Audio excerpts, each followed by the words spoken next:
The information featured in this program is general in nature and does not take into account your personal circumstances, needs, or objectives. Guests appearing in the program may have commercial arrangements or associations with some of the companies, organisations, or foundations mentioned. Opinions expressed by the hosts or guests are personal of nature and not to be considered as advice or an inducement to purchase products or services. Before making any investment, insurance, or financial planning decisions, you should consult a licensed professional who can advise you on whether your decision is appropriate for you. This program is for informational purposes only. Why is blockchain and cryptocurrency so popular right now? David, do you want to have a first stab at some of your thoughts on that? Yeah, sure. I mean, I think one of the things to remember in terms of why people have started getting a bit interested in the likes of Bitcoin and Ethereum and other altcoins is over the last kind of 12, 14 years since the global financial crisis, governments have been gradually ramping up the amount of money that's being printed and issued, and central banks have been issuing vast amounts of currency. People around the world have started getting a bit concerned about the inflationary impacts this could have. Then they've stumbled across technologies, blockchain technologies like Bitcoin and Ethereum and other altcoins, and they've seen that these new solutions offer a potential protection against the inflationary impacts that the money printing is having. That in a nutshell, I think, is probably why a lot of people are interested in it. Then when you start to dig a bit deeper under the hood, and you see the potential of what blockchain can do, you then typically get pretty excited about what the next potential applications are. One thing that probably a lot of people don't know is there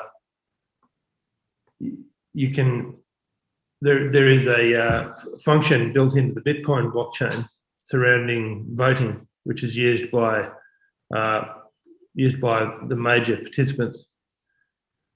This has been very useful when coming up to voting on feature changes on the Bitcoin blockchain. Now, we haven't seen a lot of feature changes in some time, but this has enabled kind of a very democratic use of the blockchain. So there's a massive number of applications for this technology. We haven't even scratched the surface of it. That's a very good point. And that democratic word is probably what we need to focus on, is around the transparency and accountability, hey, Mark, also, which we mentioned here in the dot points. That really comes to the fore with the technology on the back of the GFC, doesn't it?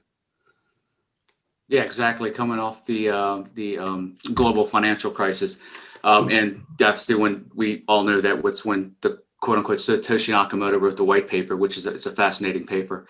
And, with the global financial crisis ending, and every single crisis, something unique comes out of it. Out of the 2008 crisis, we got Uber, we got we got the Uber Eats, we got a bunch of additional solutions that came out of that. Out of this pandemic, we can see it. What's fascinating about this paper, that's not really an executive summary, is that we wrote the paper during the pandemic. So a lot of the numbers in there were results of the pandemic. Even though the governments were printing off so much money, people were investing in what I call intangible assets like stock, like cryptocurrency, like Bitcoin, to, as David said, to hedge themselves against the inflation they see coming down the road because of the government printing so much money. That you also see a lot of the governments putting money in fintech, because everybody's remote work. There's all this bio, the bio aspect of it, of doing remotes, logins, not going to work, working from home. But also, you see that they put so much investment in fintech, which is also includes blockchain. So you see the blockchain technology, and the governments, you will see, and it's also in the paper, that they are researching blockchain technology, but they're not exactly keen on the cryptocurrencies. So they're actually trying to see how they can actually protect it, consumers against any type of like fraud. But they're very keen on blockchain technology, which is you see that it helps with security and transparency and includes accountability, like it says in the very first part of the executive summary. But there's so much views and looks into this technology that you see that the governments have to start addressing it somehow. And maybe it's just the fear of missing out between the governments and also the public. That's a good point, actually, because with this executive summary and this opening part of it, it's interesting to note that it's actually the technology that's blockchain that started in 2009 with Bitcoin was financially driven, okay, for a crypto, but it does have a wider application. And this is just scratching the surface with the government looking at this. So it has other forms in like real estate, and Dave mentioned voting before.